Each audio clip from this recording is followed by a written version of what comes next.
मेरी ज़िंदगी में एक ऐसा वक़्त आया, बल्कि मैं उस वक़्त को कभी अपनी ज़िंदगी में भूल नहीं सकता, कि जब रमज़ान की आमद थी और मैंने नमाज़ तरावी को पढ़ाना था। और मैंने रमज़ान से कुछ टाइम पहले कुरान की रिवीजन कर रहा था, और मैंने अपने उस्ताद से कहा कि उस्ताद जी, मैं चाहता हूँ कि नमाज़ तरावी के बाद मैं तर्जमे के साथ कुरान को पढ़ूँ।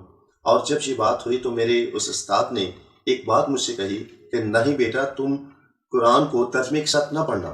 मैंने कहा क्यों? कुरान को तर्जमे के साथ मैं क्यों ना पढ़ूँ? उन्होंने कहा कि अगर तर्जमे के साथ पढ़ोगे तो तुम गुमराह हो जाओगे। और जब ये बात मैंने देखी तो मेरे अजीब सा एक क्वेश्चन आया मेरे माइंड में। फ़ौरन बुखारी शरीफ की एक हदीस आई, तफ़क्कहू फ़िद्दीन, दीन में समझ बूझ हासिल करो। और मैंने अपने उस्ताद से कहा कि उस्ताद जी, आपको पता है कि आप क्या कह रहे हैं? कहते हैं हाँ बेटा, मुझे पता है कि मैं क्या कह रहा हूँ, लेकिन तुम्हारे लिए बेहतर यही होगा कि तुम कुरान को तर्जमे के साथ ना पढ़ना। मैंने कहा क्यों ना मैं तर्जमे के साथ पढ़ूँ? हालांकि अल्लाह के नबी फरमाते हैं तफ़क्कहू फ़िद्दीन, और फिर कहा गया है कि तुम्हें इल्म हासिल करो, चाहे तुम्हें चीन ही क्यों ना जाना पड़े। और इस बात के बावजूद भी उस्ताद जी आप मुझे ये बात कह रहे हैं कि तुम तर्जमे के साथ ना पढ़ना।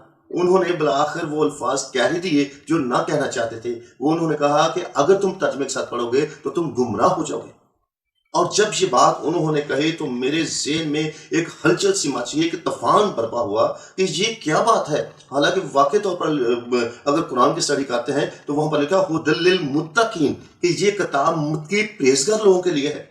अगर ये किताब जो मुत्तकी परहेज़गार लोगों के लिए है, जो कुरान परहेज़गार लोगों के लिए है, अगर ये परहेज़गार लोगों के लिए, तो फिर इसके पढ़ने से इंसान गुमराह कैसे हो जाता है? और जब ये बात मैंने देखी तो मैंने उस्ताद जी को वही बात कह दी कि मैंने कहा देखें, कुरान तो कहता है हुदल लिल मुत्तकीन, ये मुत्तकी लोगों के लिए, परहेज़गार लोगों के लिए है। और फिर आप कैसे कह रहे हैं कि जो है आपको तर्जमे के साथ कुरान नहीं पढ़ना चाहिए? और जब ये बात मैं कर, बल्कि और बहुत सारी बातें मेरे माइंड में आई, मेरी ज़बान से आई, जो आई मैंने उनको निकाल दिया। और जब ये बात आई तो मैंने घर चला गया, और घर जाकर मेरे दादा थे, वो मुझे कहने लगे क्या बात है, आज खैर है राना, कि तुम इतने गुस्से में क्यों है, इतने जज्बात में क्यों है, जल्दी घर वापस आ गया? मैं कहा दादा, आज के बाद आप मुझे नहीं कहेंगे कि आप मदरसे में जाओ, आप नहीं मुझे कहोगे कि उसमें मौलाना साहब के पीछे जाके नमाज पढ़ो। क्यों?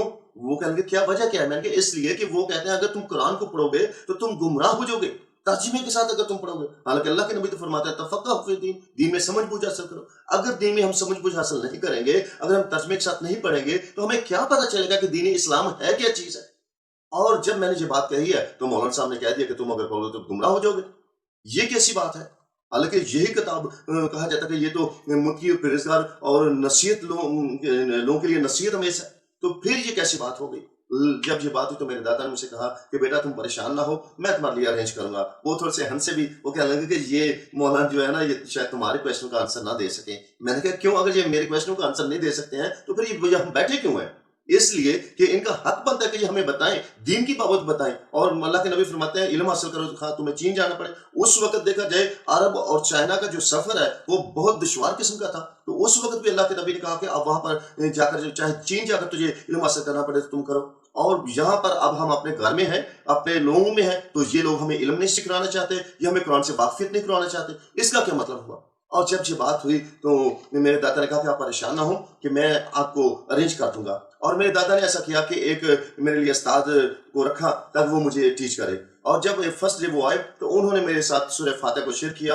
और जब जाने लगे तो मैंने उनसे कहा कि उस्ताद जी एक बात मुझसे बताते जाएं। कहेंगे क्या? मैंने कहा कि ये हमारा घर है, इसके बाहर जो है मेरे दादा का नाम लिखा हुआ है, और सारे आने जाने वाले लोग जानते हैं कि ये चौधरी साहब का घर है। और जब इस बात को पता चलता है ये फलां चौधरी का घर है तो ऑलरेडी पता चलता है। लेकिन अगर बाहर चौधरी का नाम लिखा हो और अंदर कोई और लोग रहते हो तो क्या ऐसा हो सकता है लोग सच मानेंगे? कहेंगे नहीं, हरगिज़ ऐसा नहीं है। तो मैंने कहा फिर मुझे ये तो बताएं अल कुरान लफ्ज के मीनिंग्स क्या है? तो वो जब ये बात हुई तो थोड़ी देर खामोश हुए, सर नीचे किया, तो बाद में कहते हैं कि ये इसका मतलब है हदायत वाली किताब। मैं कहता नहीं उस्ताद जी, आपको पता है कि मैं भी एक कुरान का हाफिज हूँ, और मैं एक उम्मा के घराने से ताल्लुक रखता हूँ, और मैं इतना भी नहीं हूँ कि जो मुझे इस चीज का पता ना हो। मैंने कहा कि बात यह है अल कुरान लफ्ज जो है वो सीगा जमा में आ जाता है, और अल कुरान लफ्ज जो है इकरा से निकला है, और इकरा सीगा वाहिद है, और जिसका मतलब है पढ़ना, इकरा पढ़ना।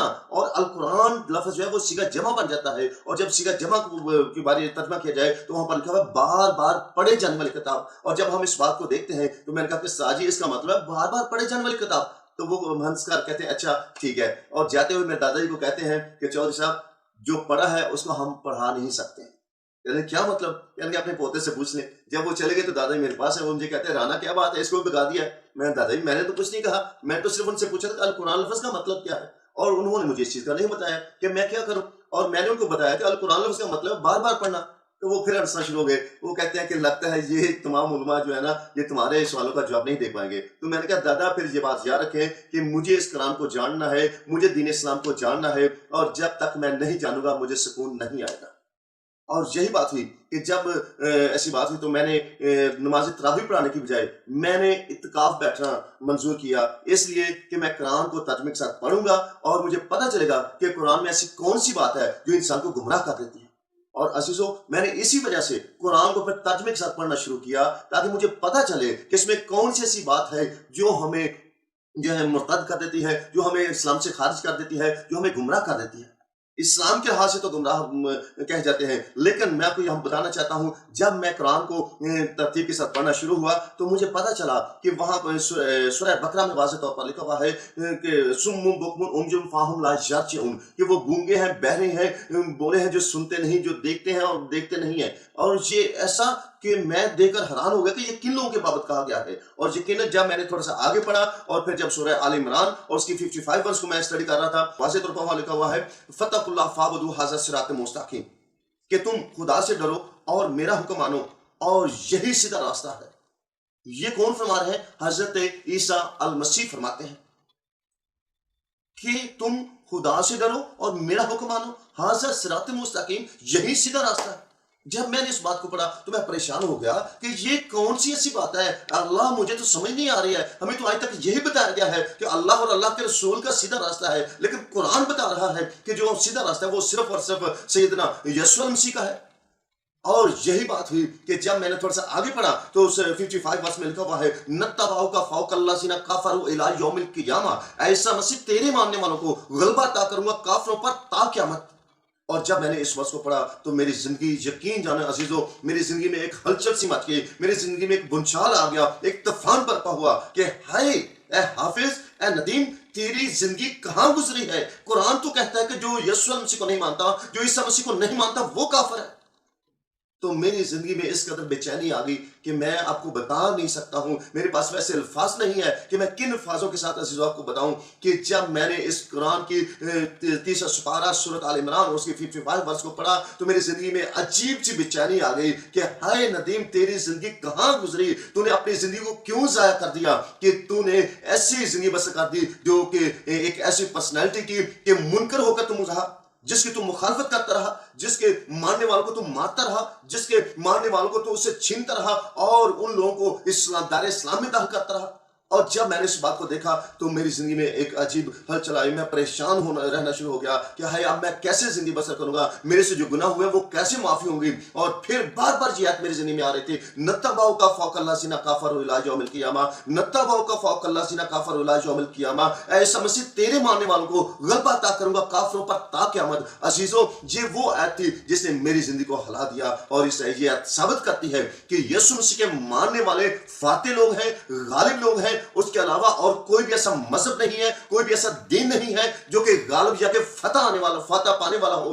فتح پانے والا صرف ایک اور ایک ہی ہے کہ اگر ہم اس کی پیروی کریں گے تو ہم فاتح لوگ بنیں گے، کیونکہ وہ خود بھی فاتح ہے۔ اور اس لیے کہ جب میں نے اس بات کو، اس کی فتح یابی کے نعرے کو، نرسنگے کو سنا تو میں نے اس بات سے اپنے آپ کو روک نہ سکا کہ اب میں اس کی پیروی کرنے سے نہیں رک پاؤں گا۔ اور یقیناً جب یہ میری زندگی میں بات آئی تو میں نے اپنی زندگی اس ذات اقدس کے سامنے جس کا نام یسوع مسیح ہے، ان کے سامنے میں نے اپنی زندگی کو سلنڈر کر دیا، اور میں نے اپنے گناہوں کی توبہ کی، اور میں نے کہا کہ اب میرے سے یہ گوارا نہیں ہے کہ میں آپ سے جدا ہو کر رہ سکوں، کہ میں کافر بن کے رہ سکوں، بلکہ میں چاہتا ہوں کہ میری زندگی کی معافی ہو اور میں اپنی زندگی اے خداوند، اے عیسیٰ مسیح، اے یسوع مسیح آپ کے سامنے سلنڈر کرتا ہوں۔